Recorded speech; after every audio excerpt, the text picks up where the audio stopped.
श्रीमद् भागवत गीता का यह पहला अध्याय और उसका 8वां श्लोक है। तो इसमें आप द्रोणाचार्य और पितामह भीष्म तथा कर्ण और संग्राम विजयी कृपाचार्य तथा वैसे ही अश्वत्थामा विकर्ण और सोमदत्त का पुत्र भूरिश्रवा। तो प्रश्न क्या हुआ कि द्रोणाचार्य कौन थे और दुर्योधन ने समस्त वीरों में सबसे पहले उन्हें आप कहकर उनका नाम किस हेतु से लिया। उत्तर में क्या कहा कि द्रोणाचार्य महर्षि भरद्वाज के पुत्र थे। इन्होंने महर्षि अग्निवेश से और श्री परशुराम जी से रहस्य समेत समस्त अस्त्र शस्त्र प्राप्त किए थे।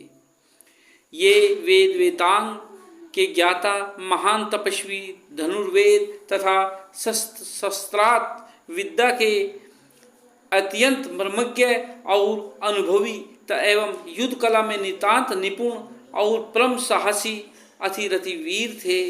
ब्रह्मास्त्र, अग्न्यास्त्र आदि विचित्र अस्त्रों का प्रयोग करना इन्हें भली भांति ज्ञात था। युद्ध क्षेत्र में जिस समय ये अपनी पूरी शक्ति से भिड़ जाते थे उस समय इन्हें कोई भी जीत नहीं सकता था। इनका विवाह महर्षि शरद्वान की कन्या कृपि से हुआ था।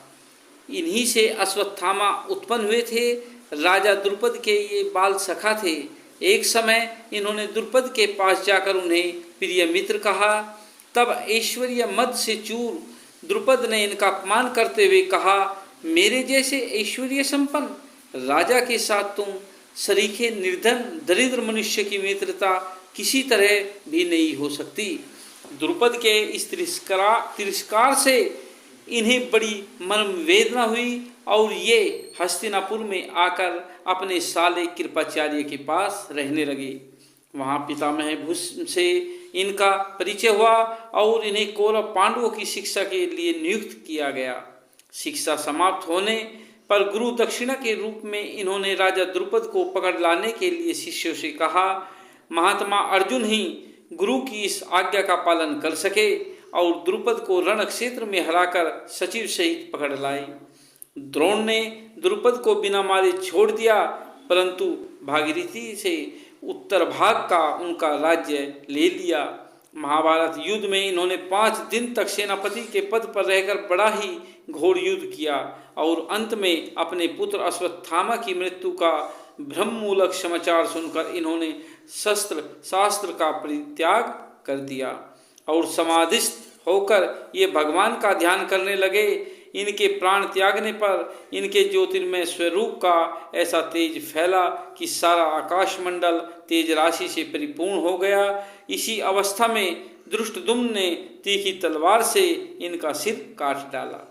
यहाँ दुर्योधन ने आप कहकर सबसे पहले इन्हें इसीलिए गिनाया कि जिसमें ये खूब प्रसन्न हो जाए और मेरे पक्ष में अधिक उत्साह से युद्ध करे। शिक्षा गुरु होने के नाते आदर के लिए भी सर्वप्रथम आप कहकर इन्हें गिनाना युक्ति संगत ही है।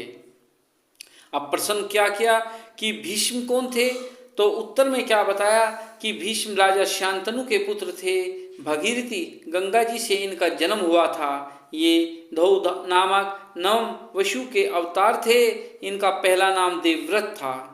इन्होंने सत्यवती के साथ अपने पिता का विवाह करवाने के लिए सत्यवती के पालनकर्ता पिता के आज्ञानुसार पूर्ण युवावस्था में ही स्वयं जीवन भर कभी विवाह न करने तथा राज्य पद त्याग की भीषण प्रतिज्ञा कर ली थी। इसी भीषण प्रतिज्ञा के कारण इनका नाम भीष्म पड़ गया। पिता के सुख के लिए इन्होंने प्राय मनुष्य मात्र के परम लोभनीय स्त्री सुख और राज्य सुख का सर्वथा त्याग कर दिया।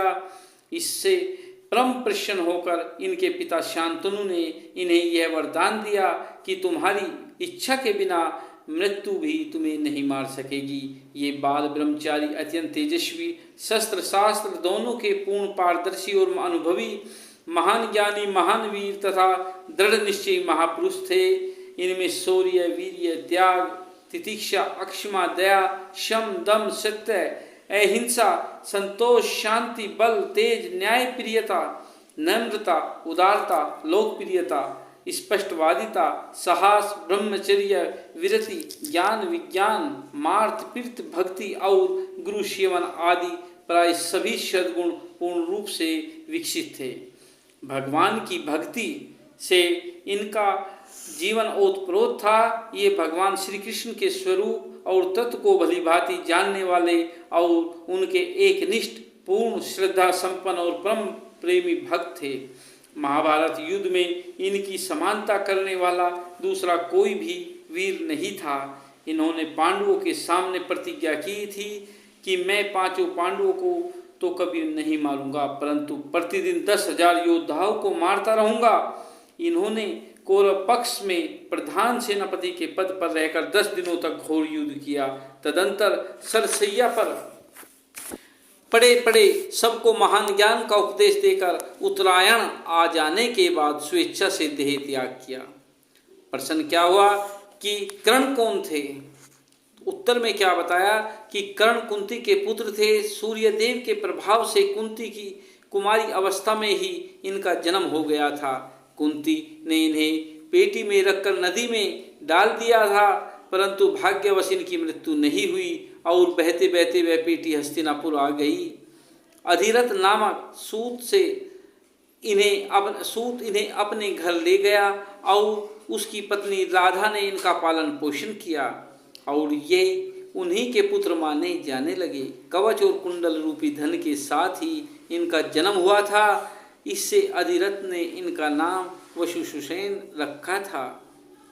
इन्होंने द्रोणाचार्य और परशुराम जी से शास्त्र विद्या सीखी थी।